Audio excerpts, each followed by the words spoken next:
Y'all ready?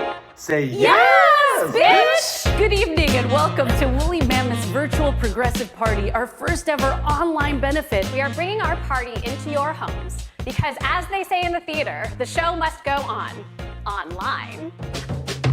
For those who may not be familiar with Woolly's roots, company members Jared Mizzachi and Kimberly Gilbert, plus Kim's good old friend Jameson, are going to enlighten us about Woolly's history. I'm going to tell you the story of the founding of Woolly Mammoth Theatre Company. Howard Shawitz was born on Buffalo Ranch in the 1930s. They found a bunch of peyote and they meet this very hairy man with like a really bad overbite. Turns out it was a woolly mammoth. But before he died, he was like, do one thing for me. I started a theater company and named the company after me. That doesn't seem right. So how exactly did Woolly get its name?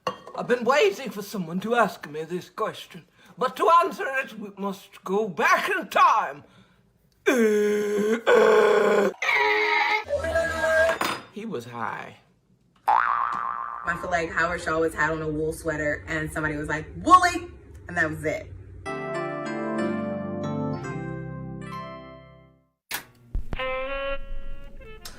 Oh, hello, Maria. Hello, Maria. Hi. It was because an archangel came down to Howard and said, I will give you a theater, but you can only use these particular letters in its name. And he said 3 M's, 2 O's, 1 W, 1 Y, etc. You know, I had heard that it was much simpler than that. That just way back when Howard was a little boy, he had a pet woolly mammoth. Well, that's possible.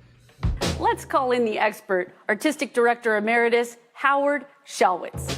Hi, everybody. Hey, I've been listening to all of these cockamamie ideas about how Woolly Mammoth got its name, but I have to tell you, I was actually there. We played a game which was to just say every name we could think of. We were imagining a kind of theater there at the beginning that was going to be uniquely theatrical, unlike the realism of film and television, a style of acting that was bold and expressive, unlike what we used to call the mumble and wheeze style of the sort of post-Marlon Brando period in New York. We pictured a company of actors who would train together over many years to develop new approaches and techniques, and we believed, and this I think is the second most important thing to know about Woolly Mammoth, we also believe that it was possible to not only advance the art of theater, but also to build a new, more enlightened audience. Somehow we would succeed where no other theater had succeeded in making the most provocative plays popular. You see, what separates Woolly Mammoth from other theaters is that even after 40 years of operation, we're still hungry to take risks, reflect, and adapt.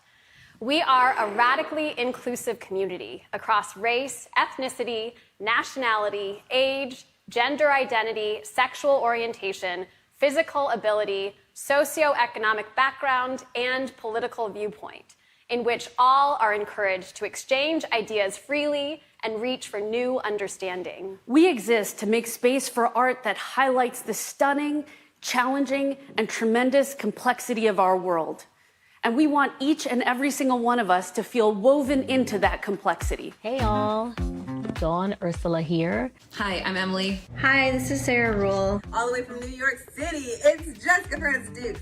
I'm Sahim Ali, the director of Shipwreck and Washburn's play that was at Woolly earlier this year. Hi, John Brakey here with a greeting from a very slowly, we hope, recovering Seattle. Hi, it's Naomi. I'm in my garden. Thank you so much for having me. Woolly is such a crucial part of the American theater landscape. And I just want to say thanks to Woolly. And I want to say good luck to Woolly in the future. Thank you, Maria and Emeka, for your tremendous stewardship during this difficult time. Woolly Mammoth now.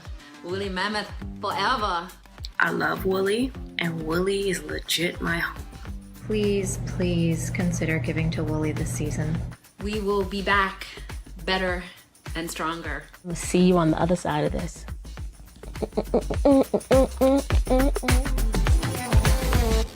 They are some of the most dedicated and talented artists I have ever worked with.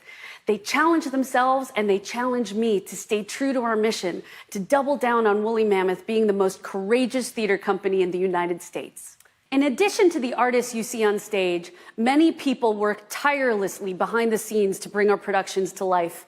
We employ 200 people over the course of a season, and we serve an audience of 50,000. As a DC institution with a national reputation, Woolly Mammoth plays an important role in the cultural fabric of our community.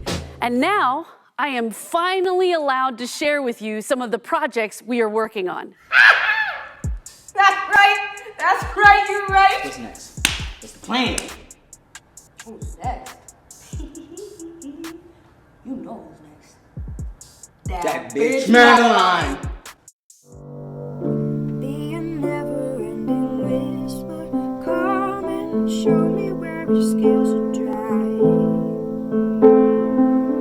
Spin a safe thing round my ears and tell me how you got unsanctified. When I wake up in the morning and the alarm gives out a warning, I don't think I'll ever make it on time.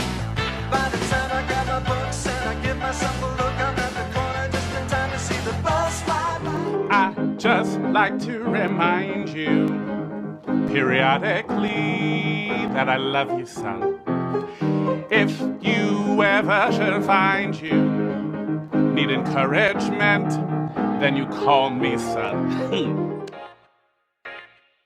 During this pandemic, World Central Kitchen has served over 750,000 meals across the country to vulnerable communities, including healthcare workers on the front lines, elderly populations, children unable to go to school, and families lacking healthy food access. Chef Andres' commitment to community mirrors our own, and we are thrilled to be able to honor him this evening. Woolly Mammoth needs of all of us. So when we go back to normal, we can keep enjoying this amazing institution in the heart of DC. So please, support them. Hi, I'm Kristen Jackson, and I'm here to tell you about a new program that Woolly Mammoth is launching next season, the Connectivity Core Partner Program. Now, these are long-term, mutually beneficial relationships with organizations who share the same values around inclusion, anti-racism, social justice, and the power of art. Howard University. In this partnership, Woolly Mammoth will supplement students' classroom learning with practitioner experience. N Street Village is a community of empowerment and recovery for homeless and low-income women in DC. And the Theater Lab is DC's largest and most comprehensive, independent nonprofit school for the dramatic arts. The next core partner we'd like you to meet is The Arc, a world-class facility located in DC's Ward 8 that houses 14 nonprofit organizations, 2 beautiful theater spaces, an urban farm, studios for dance, music, visual arts, and more. Last but not least, I'd like to bring you to Spit Dat, DC's longest-running spoken word open mic at 19 years young. Co-hosted by Dwayne B., aka the Crochet Kingpin, and Drew Anderson, aka Droopy the Broke Baller, Spit Dat combines world-class talent with a living room vibe. These core partnerships will allow both parties to accomplish together what neither could do alone, resulting in opportunities for cross-sector learning and participation in Washington, D.C.'s arts, cultural, and civic life. We are in the final stretch. Will we hit our goal? Let's find out.